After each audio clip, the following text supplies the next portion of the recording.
Esasperazione e rabbia questa mattina a San Donà di Piave, dove gli ambulanti si sono appellati ai primi cittadini del Veneto: non fermate le fiere, rischiamo di non arrivare a fine 2020. Il ministro Boccia annuncia che il disegno di legge sull'autonomia differenziata è pronto e che a metà ottobre potrebbe approdare in Parlamento. L'ultima parola spetta alle Camere, avverte il ministro.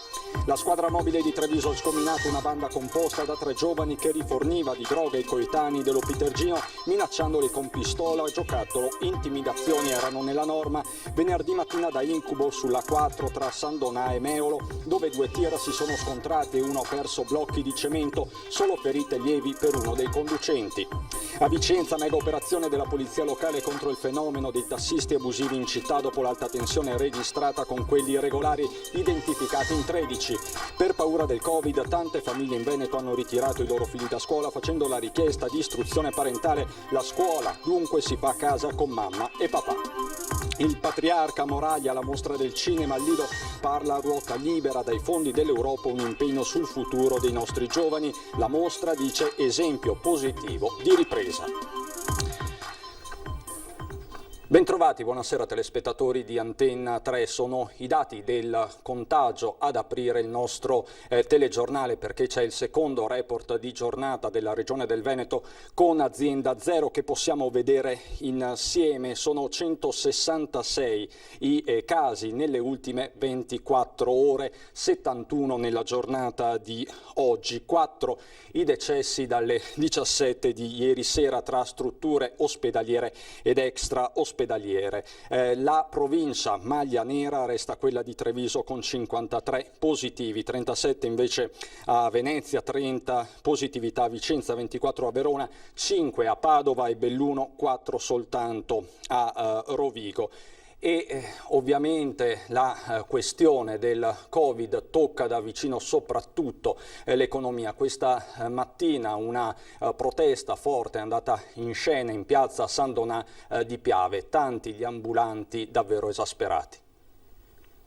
Come la paghiamo? L'Invis che ci arriva, questo che ci arriva, con quali soldi che da gennaio che non si lavora? L'esasperazione del commercio ambulante e degli spettacoli è scesa in piazza a San Donà di Piave, in tanti contro la decisione del sindaco di ridimensionare la Fiera del Rosario, forse l'evento più grande a nord-est con le sue 300-400 mila presenze, insostenibili in tempo di Covid per l'amministrazione comunale. È comprensibile, al tempo stesso un sindaco ha la necessità di fare sintesi tra i bisogni di salute e la sicurezza di tutti.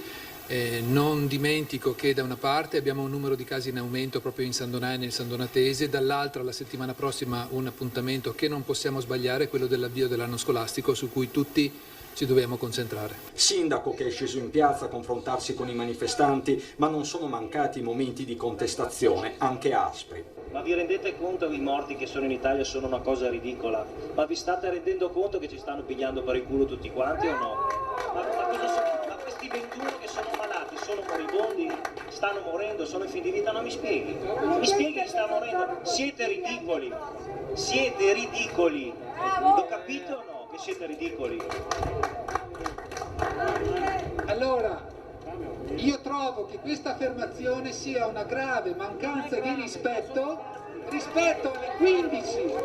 alle 15 persone che sono morte qui a San Donà di Piave e che stanno ancora piangendo i lutti. Ma dall'organizzazione tutti precisano che gli ambulanti sono pronti a fare la loro parte sul fronte della sicurezza. Siamo pronti a organizzare dei sistemi con delle sicurezze, termoscanner, tutte le cose che potevano servire per poter svolgere la manifestazione. Qui alle nostre richieste ci è stato detto picca, cioè niente, la cosa non si fa e basta. Forte e chiaro l'appello ai sindaci del Veneto che hanno competenza su fiere e mercati. Centinaia di famiglie dello spettacolo viaggiante messe sul lastrico, perché purtroppo il governo ci dà la possibilità di lavorare, ma i comuni ci sbattono le porte in faccia dietro a delle scuse un po' banali. Noi chiediamo ai sindaci semplicemente la possibilità di poter lavorare, non chiediamo niente di più, siamo disposti a discutere, a trovare delle soluzioni che ci permettano di poter riuscire ad arrivare a fine anno, perché con questo sistema non garantiamo che le aziende possano arrivare a fine anno. La politica con una notizia di metà pomeriggio: il disegno di legge quadro sull'autonomia differenziata è pronto, finito, non devo aggiungere altro. L'ho trasmesso ai capi delegazione e gruppi parlamentari.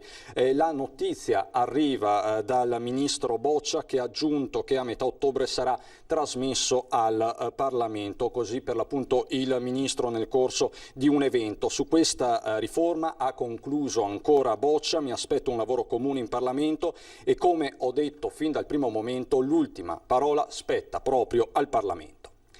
La cronaca però ci porta nel Trevigiano, nella zona di Oderzo, dove è stata sgominata una gang di giovanissimi. Intimidazioni, minacce, anche con l'uso di pistole da soft air che sembravano vere. Non una banda di delinquenti di lunga data, ma 3 giovanissimi dell'Opitergino, uno addirittura minorenne, che per gestire la rete di spaccio di marijuana e chetamina, destinate prevalentemente a coetanei della zona, usavano metodi a dir poco spicci. Lo scopo dell'intimidazione era proprio quello di rientrare di crediti che loro vantavano verso questi giovani che erano appunto a loro volta consumatori e che acquistavano materiale stupefacente dai 3 soggetti. Gli investigatori della squadra mobile di Treviso e quelli del commissariato di Conegliano sono riusciti a risalire ai 3 ragazzi, tutti incensurati, denunciandoli a piede libero. Si tratta di un operaio di 24 anni di San Polo di Piave, uno studente di 19 di Fontanelle e un altro studente appena 17enne di Oderzo, tutti italiani. Sequestrati 800 grammi di marijuana, poco più di 1 grammo di chetamina, 2 pistole ad aria compressa, bilancini di precisione, cellulari e materiale per il confezionamento dello stupefacente. A sorprendere la cifra in contanti nelle mani dei 3, ben 10.165 euro. Che fanno presumere una fiorente attività di spaccio da parte di tutti e 3, e gli sforzi dei nostri investigatori, in questo momento coordinati dalla Procura della Repubblica, sono appunto diretti a scandagliare e portare alla luce ulteriori elementi che hanno connotato questa batteria di giovani spacciatori. Intanto la squadra mobile di Verona ha denunciato 6 giovani protagonisti di una violentissima rissa. Li hanno identificati dopo aver visto un video del violento litigio che ha fatto anche il giro dei social. Gli accertamenti quindi sono stati immediati e 6 quindi sono state le denunce da parte della questura di Verona. Sempre per la cronaca che ci porta questa volta tra San Donà di Piave e Meolo sulla 4, dove è stata veramente una mattina da incubo. Autostrada A4 chiusa nel tratto San Donà di Piave e Meolo per un incidente che ha coinvolto 2 mezzi pesanti, avvenuto intorno alle 8:45 in direzione Venezia. Un mezzo pesante che trasportava blocchi di cemento si è rovesciato per cause ancora da verificare e ha perso buona parte del carico lungo la carreggiata. L'autista, ferito leggermente, è stato trasportato in ospedale e il traffico rimasto bloccato è stato fatto defluire lentamente in attesa di lasciare spazio alle operazioni per liberare la carreggiata. Sul posto sono giunti i vigili del fuoco che hanno messo in sicurezza i 2 tir, mentre gli autisti sono fuoriusciti autonomamente. Insieme a loro anche la polstrada. Preoccupazione a Mussolente, dove un insegnante della scuola d'infanzia è risultata positiva al coronavirus. È capitato ciò che si temeva. Un insegnante della scuola dell'infanzia, in questo caso Angeli Custodi di Mussolente, è risultata positiva al coronavirus ed è in isolamento già da qualche giorno. Il risultato del tampone è giunto poche ore fa. Il servizio igiene e sanità pubblica dell'ULSS 7 Pedemontana è subito intervenuto individuando i contatti stretti. Si tratta dei 6 bambini appartenenti al gruppo didattico seguito dall'insegnante, che già dalla giornata di giovedì sono rimasti a casa a scopo precauzionale, sottoposti al tampone. Anche in caso di esito negativo per loro è previsto l'isolamento fiduciario per 14 giorni. Il sindaco deve rimanere coordinato con la scuola, deve rimanere coordinato col dipartimento e deve far sì che questo, come in questo caso, non diventi un focolaio e che quindi poi si debba chiudere, in accordo evidentemente con la dirigenza e con la presidenza della scuola stessa, si debba chiudere o pensare di chiudere eventualmente la scuola. Gli altri insegnanti e i genitori presenti all'inserimento scolastico nelle giornate di lunedì e martedì non saranno posti in isolamento avendo rispettato le misure sul distanziamento, sull'utilizzo dei dispositivi di protezione, ma sono in ogni caso sottoposti a tampone a scopo precauzionale. Si tratta di una ventina di bimbi in tutto. I bambini seguiti invece dall'insegnante nelle giornate di giovedì 3 e venerdì 4 settembre non rientrano nelle 48 ore precedenti il riscontro della positività, pertanto non sono stati posti in isolamento, ma saranno comunque sottoposti a tampone. Parliamo adesso dell'ospedale di Asiago. Rassicurazioni sono arrivate oggi dalla Regione. Qualora ci fossero delle persone libero professionista o cosiddetti gettoni, insomma, che sono disponibili a venire anche nell'altopiano di Asiago a lavorare nel nostro ospedale, chiedo che ci vengano forniti i numeri di telefono e sarà l'assessore stesso e la direzione a contattarli. L'appello arriva direttamente dall'assessore Lanzarin, pronta a sollevare il telefono e a chiamare personalmente i medici liberi professionisti disposti a trasferirsi ad Asiago, dove la carenza di medici ha imposto la chiusura temporanea del punto nascite, che la Regione però vuole riaprire al più presto.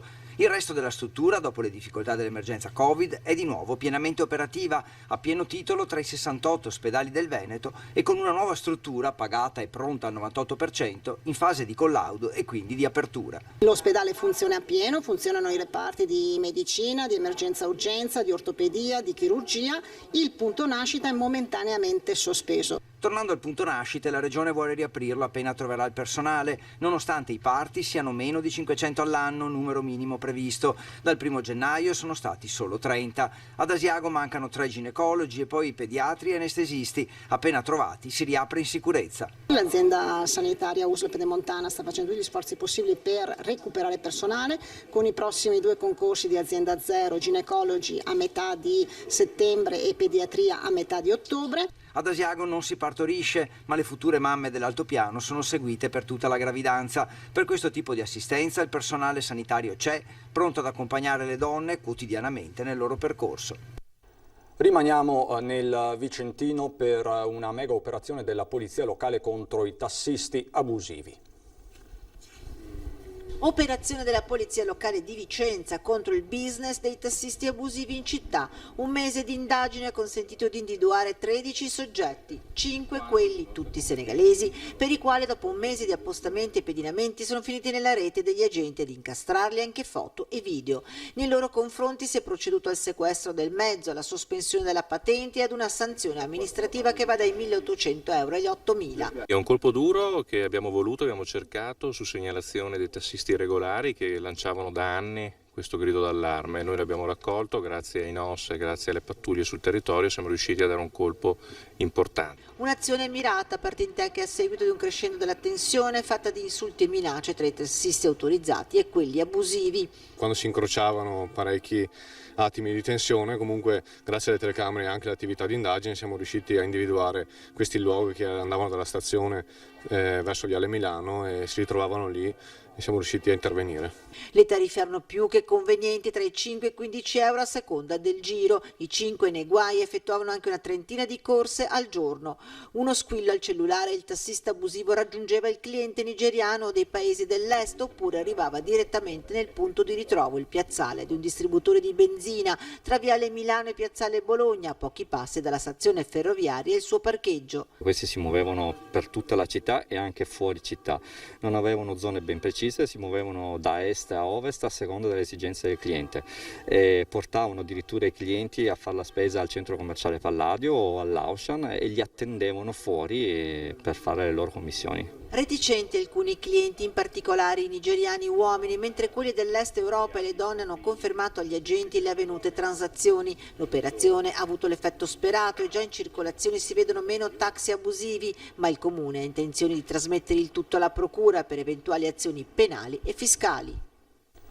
Visita a lampo a Belluno del Ministro della Difesa Guerini, stamani a Corvara per assistere a un'esercitazione dell'esercito. Novità in vista, ha annunciato il Ministro, per la montagna. Il piano per la rinascita è una grande occasione per il Paese e l'Europa ha risposto al bisogno di rilancio dell'economia dopo l'emergenza sanitaria e dentro questo piano ci sono ambiti di lavoro molto importanti. L'ha detto il Ministro della Difesa Lorenzo Guerini nella sua visita a lampo oggi a Belluno, nella sede del PD. Su questo c'è anche quello che riguarda le aree interne e anche le aree montuose e lì ci sarà da lavorare molto sui progetti su cui si sta già lavorando. Necessaria, ha detto il Ministro, una forte responsabilità e un lavoro in sinergia con le amministrazioni regionali. Sul prossimo referendum il Partito Democratico, che si è espresso favorevolmente in quarta votazione sulla riforma costituzionale, non è ancora chiaro se darà o meno un'indicazione di voto. Io la intendo come un'occasione per far ripartire il cantiere delle riforme costituzionali nel Paese. Certamente questo passaggio è un passaggio che non risolve le questioni, semplicemente affronta il tema della composizione numerica del Parlamento, ma io credo che il tema dell'ammodernamento delle nostre istituzioni sia molto più ambizioso. Sul tema delle caserme dismesse e sul loro utilizzo per altri scopi, il Ministro Guerini ha detto che la questione è complessa e che necessita di una discussione con gli enti locali per riqualificare parti di città, per ricollocare funzioni. La questione si intreccia però di questi tempi con il fenomeno dell'emigrazione. L'invito del Ministro è a valutare le cose nella loro reale dimensione. Non siamo in una situazione di emergenza ingestibile, abbiamo avuto alcune difficoltà in alcune parti del Paese relativamente soprattutto agli sbarchi. I numeri in questo momento sono in diminuzione. Se ci si tratta di trovare in fase emergenziale o per esigenze temporanee degli spazi che non sono più utilizzati per le funzioni istituzionali, che possono essere messi a disposizione, il Ministero della Difesa è a disposizione. Parliamo di scuola subito dopo la pubblicità. A dopo.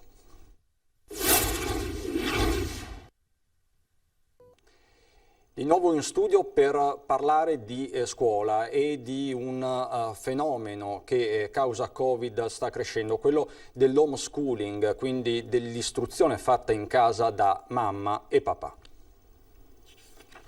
Abbiamo qualche segnalazione delle cosiddette opzione per l'homeschooling, cioè l'educazione parentale, per dirla all'italiana. Cosa significa? Che per tutta la scuola dell'obbligo i genitori possono farsi carico loro dell'istruzione dei propri figli e ovviamente debbono però dimostrare, ai fini questo dell'assolvimento dell'obbligo di istruzione, di averne le capacità tecniche e i mezzi. Sono arrivate richieste di istruzione parentale, la notizia è giunta al MIUR, si tratta di alcuni casi, ma l'ufficio scolastico regionale non esclude che possano da qui a lunedì essercene degli altri. Genitori che per la paura del contagio, per non rischiare di essere messi in quarantena, decidono di assolvere l'obbligo formativo certificando di avere la capacità tecnica ed economica per sostituirsi alla scuola. La paura, e io so che in molti è anche questa, se per caso mio figlio deve fare la quarantena perché c'è a scuola un caso, devo fare la quarantena anch'io famiglia? In questo caso la comunicazione viene fatta direttamente alla scuola, da qui l'impossibilità di definire ad oggi il numero esatto di richieste. Al termine dell'anno l'alunno, che si appoggia comunque alla scuola di riferimento, dovrà fare un esame di idoneità. I casi segnalati sono tutti bambini frequentanti le scuole primarie. La Regione intanto sta procedendo con l'assegnazione delle supplenze, 13.000 in tutto il Veneto, invitando anche in questo caso gli insegnanti a fare il tampone. Andranno ad aggiungersi ai 58.558 già eseguiti. Intanto, con decreto del Ministro dell'Istruzione Azzolina, sono stati assegnati dei fondi agli istituti superiori di Montechia di Crosara, Arzignano, Tiene e Soave, strutture danneggiate dal maltempo che ha colpito il Vicentino e il Veronese. Facendo avere a questi comuni e alla provincia di Vicenza, in questo caso, per la scuola superiore Arzignano, dei fondi ad hoc per il ripristino degli edifici, perché in alcuni casi sono stati proprio scoperchiati i tetti. In queste scuole in alcuni casi si inizierà infatti non il 14 ma dopo la tornata elettorale. La mostra del cinema con un ospite molto particolare, quello di oggi, il Patriarca di Venezia. È un patriarca molto informato quello che sbarca alla mostra del cinema di Venezia al Lido e ammette anche un po' di preoccupazione in vista della più che mai necessaria ripresa della scuola da lunedì. Se non dicessi che c'è un po' di preoccupazione direi è una cosa sbagliata, perché la scuola è il banco di ripartenza del nostro paese. Non solo perché è un'attività fondamentale, sono anche altre le attività fondamentali, ma riguarda il futuro del nostro paese. E sui fondi in arrivo dall'Europa, Monsignor Francesco Moraglia dice: Noi stiamo impegnando le generazioni future anche accettando denari che devono essere poi rendicontati e che comunque sia gravano sulle spalle dei vostri figli e dei miei e nostri nipoti. Quindi credo che la scuola sia un atto dovuto nei confronti di una generazione che comunque sia partirà dovendo fare i conti con una situazione difficile. La mostra esempio di ripartenza per l'Italia. È un festival che fa da capofila a tanti altri eventi, che bisogna avere il coraggio di non rinviare, di non tralasciare, e quindi credo che va dato atto al Presidente, al Direttore, a tutti coloro che hanno voluto fortemente questa manifestazione, diciamo un po' faticosa del Festival, per il risultato che stanno portando in evidenza.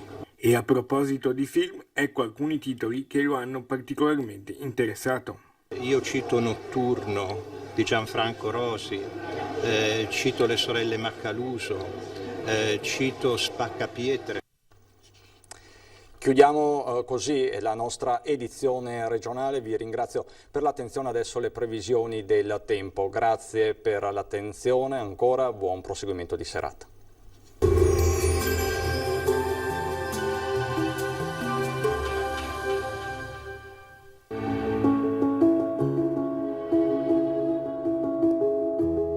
Ad accogliervi sarà Conegliano. Bentrovati al meteo. Alta pressione in ulteriore rinforzo, sarà un weekend all'insegna del bel tempo. Il dettaglio di sabato 12 settembre. Sul Veneto avremo un ampio soleggiamento su tutta la nostra regione, sarà asciutto e stabile con cielo sereno o al massimo poco nuvoloso. Locali addensamenti sui monti, ma in genere senza conseguenze. Temperature minime fino a 20 gradi, valori massimi compresi invece tra 26 e 30 all'incirca. Ci spostiamo ora sul Friuli Venezia Giulia, dove avremo sostanzialmente la stessa situazione con sole prevalente, cielo sereno o velato, e anche qui non sono previste precipitazioni. Temperature minime tra 17 e 21 gradi, massime sui 28-29 all'incirca. Infine uno sguardo al Trentino Alto Adige, sempre tanto sole ovunque, dalle ore pomeridiane però aumento dell'instabilità con occasionali rovesci sui settori di confine. Temperature minime sui 17 gradi, massime sui 28 all'incirca. Dal meteo di Antena 3 per ora è tutto, grazie per l'attenzione e arrivederci.